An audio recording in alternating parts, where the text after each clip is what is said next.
Hi, my name's Dave Ulrich. I'm a professor at the Ross School of Business at the University of Michigan and a partner at the RBL Group. As we look at the field of HR, we see an evolution in the thinking. HR began in the 1930s and 40s, and so this is time, and it focused on the administrative systems of work, managing the processes, managing the terms and conditions of work, labor contracts. HR then began to shift to a set of HR practices. And a lot of the focus was on staffing and training and compensation. And how do we do these practices, succession planning, organization design, in an effective way? Then in the last 15 years, they've been linked to strategy. So we had some very smart people in the organization design field, in the HR strategy field.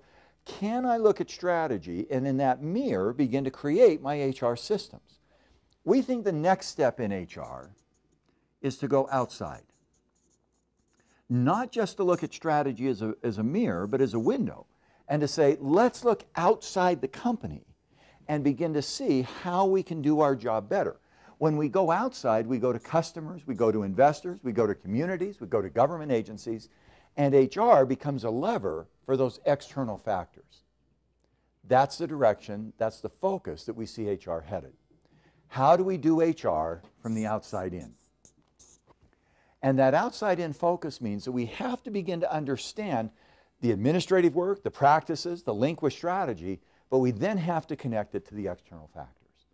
That's our question, that's our challenge. How do we do that? When we look at that logic, we say to make that happen, what we have to look at are a set of criteria. And we think there are 10 criteria that we look at in building HR. I'm going to overview these quickly. They're in a book that HR Magazine put out last year on ebook around, are we there yet? We now have a stress test. The first criteria is, does HR add value? Are we focused on HR from the outside in? Are we focused on HR in a way that will shape and create value for the company?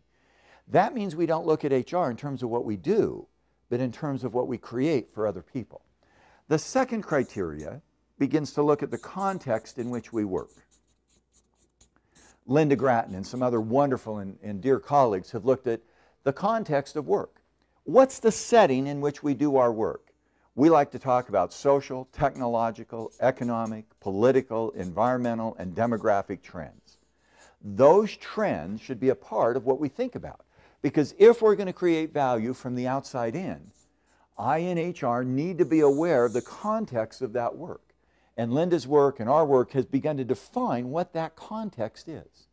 Third, we need to look at the stakeholders who we serve. Those stakeholders can be inside the company. Clearly the employees, the organization, linking HR with strategy. But they also should be outside the company. Are we doing HR in a way that serves our customers, our investors, and our community?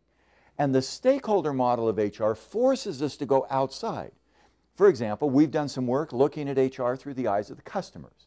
We've begun to say, good reward systems are not good because they have internal criteria. They're good because the customer gets, through the incentive systems, the behaviors that satisfies the customer.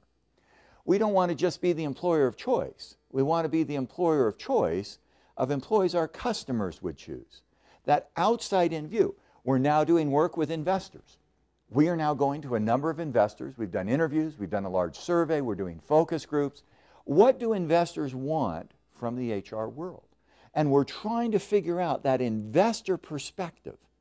The same could be true of communities. Question one, do I understand HR value creation? Do I understand the context in which my company operates? The country, the industry, social, technological, economical, political. Do I understand and link HR with stakeholders both inside and outside? Then number 4, 5, and 6. What will HR focus on? When an HR person sits down at a table with a business leader, what's the conversation he or she will have? We believe there's 3 things. One is individual. And the individual is about talent. Will I help my company have the right people? Will I have the right talent? Will I have the right systems to sustain and build talent? In the field today, talent is a big part of human resources. In fact, some have said you're the chief talent officer, you're not human resources, and HR is all about talent. We believe that talent, this is the individual, this is the organization, is a key factor, but we believe it's limiting. If all we do in HR is build talent, we've missed a key piece. We also have to build, number 6, the right organization. Organization is how the talent works together as a team. It's the culture, or it's the capabilities. It's what we're good at. And we found in our work that there's a couple of key capabilities we have to be able to master. We have to manage innovation, we have to manage service, we have to manage collaboration, we have to manage efficiency, and we can identify what do we need as an organization's identity that allows us to succeed. The test I love to use is interesting. In sports, what % of time is the leading scorer in the World Cup, the one who wins the Golden Boot, on the team that wins the World Cup? What % of time is the best athlete on the team that wins the tournament? And the answer is generally 15 to 20%. In basketball, in American soccer, British football, in almost every team sport, in hockey, the talent 15 to 20% of the time will succeed. 70 to 80% of the time, it's the organization. And if I'm in HR sitting in a meeting, I say, do we have the right talent, competence, commitment, contribution, and do we have the right organization? And the integrator is leadership. Do we have the right leadership? By leadership, we mean not just the individual leader, but leadership deep inside the company. We've just had the privilege with HR Magazine of doing another ebook with Norm Smallwood and I, and we've said leadership has a set of dimensions that we can see. One part of leadership is doing the basics well. We call that the leadership code. Here's the basic things every leader's got to do. It's generic. The other part of leadership is what we call the brand. Do we have differentiated leaders? Do the leaders in our company separate themselves from somebody else? And now we're trying to say the next step in leadership is sustainability. Do we actually sustain the change in both individual leader and collective leadership behavior in the company? So let's go back. I'm an HR person. As I look out to the future, what do I need to be aware of? Creating value in the outside, not inside. I've had some people say, boy, that's not new. Well, it is new. We've had HR often focus within the walls. We say, who are the customers of HR? And the answer is often the employees. Part right, part wrong. How do I create that value? I understand the context of business. Where do I focus? Where do I live? I understand and serve the stakeholders for my company, my customers, my investors, my communities, as well as my organization and employees. What do I then focus on? When I'm in HR sitting in a strategy meeting, what do I deliver? What do I contribute to that discussion? We've had a story told, an HR person got invited to strategy. They were all excited. The first strategy meeting was, what do we do to do business in Asia? And he said, wow, that's a business issue. I don't have much to contribute. Second strategy meeting, how do we innovate products faster? Wow, that's a big issue. I don't know what I'm going to say. Third issue, how do we manage our capital costs and our capital structure? Well, I don't know what to say. Fourth meeting, not invited. In any of those meetings, now there's 3 things we would advocate you say. Do we have the talent? We're going to Asia. What talent issues are required? How are we going to do business in Malaysia, in the Philippines, in Vietnam? What are we going to have to do around talent? Where do we find them? How do we promote them? How do we pay them? What do we do about organization and culture? How do we build the right culture? How do we build the right DNA? What capabilities do we need to do in China? That relationship culture, the ability to collaborate between government and industry. And fifth, the other one, leadership. What do we need to have as leadership? I now can say that's what HR sits and contributes. Now, how do we do that? The final 4 questions. Question 7, do we have the right HR department? What a great question. I struggle today. How do you organize HR? And in the struggles to organize HR, there's 2 choices that come out. Do you centralize or do you decentralize? One option is you centralize HR and you have a single head of HR with functions reporting to that head. Staffing, training, compensation, benefits, OD, org development, reporting to the head of HR. The other is you decentralize and you put an HR department with that structure in every country or in every business unit. We find Or the third option is you do both. You have some kind of shared service organization or matrix where you do a combination. Here's what we have found. The way you organize HR should be linked to the way the business is organized. If your business is centralized, HR should be centralized. If your business is decentralized, HR should be decentralized. If it's a combination, it should be a combination. A lot of people have misallocated that.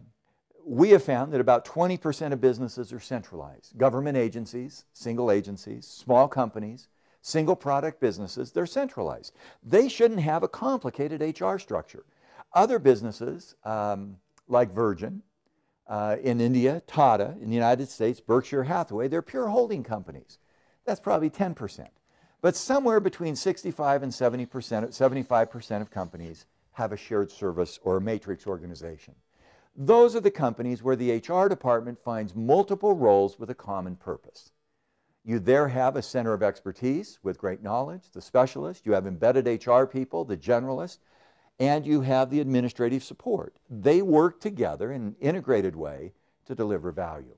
We organize our HR department.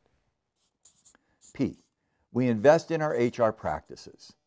We've identified 4 buckets of HR practices. One is around people, staffing, training, development, career management, moving the flow of people. One is around performance, rewards and compensation. One bucket of practices is communications, and one is around work, which includes facilities, organization design, managing the workflow. Those practices need to be aligned with the outside customer and investor. They need to be integrated with each other, and they need to be innovative. Third tool is the people in HR. Do our HR people have the competencies to do our work? We are now into 6 rounds of studying competencies for HR people. And we know what does it take to be a good HR professional. And in the last data set, we have a set of data of the skill sets for HR. That will continue to emerge. And finally is analytics. Do we measure our success? Some people put measurement first. I like to put measurement last because it quantifies and informs the decisions we make. That's it. The future of HR has 10 criteria. Ask yourself how well you do them. Number 1, am I focused on creating value more than activity? Do I focus on my receivers? Do I know who they are? Number 2, do I understand the context of my work setting? Do I understand the external social, technical, economic, political criteria? Number 3, am I connected with stakeholders inside the company, the employees, and the organization, and outside with customers, investors, and communities? Number 4, do I bring insight and knowledge and action to the talent equation? Can I help my company have great talent? Number 5, can I build great leadership? Can I make sure that our leadership team at the top and throughout the company is superb? Number 6, can I create the right organization? Can I create the right set of capabilities and culture that help us go forward? And finally, number 7, do I build the right HR department? Have we put our HR resources together in a way that delivers value?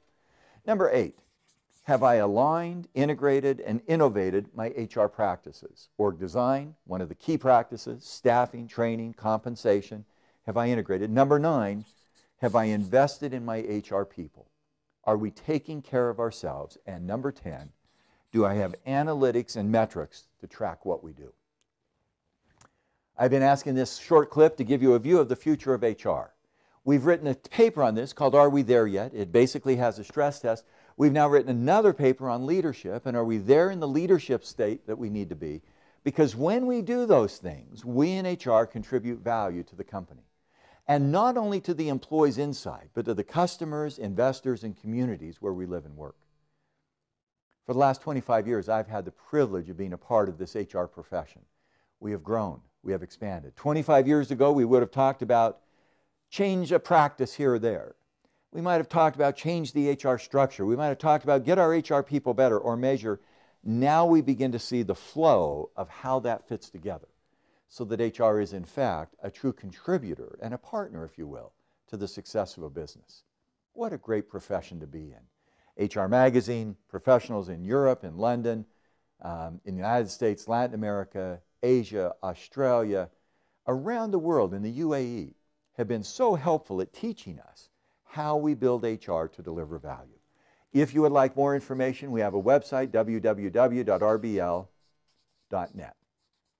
That website highlights some of the work we've done, and we hope we can continue to contribute with you and make this profession even stronger in the future. Thanks so much for your time.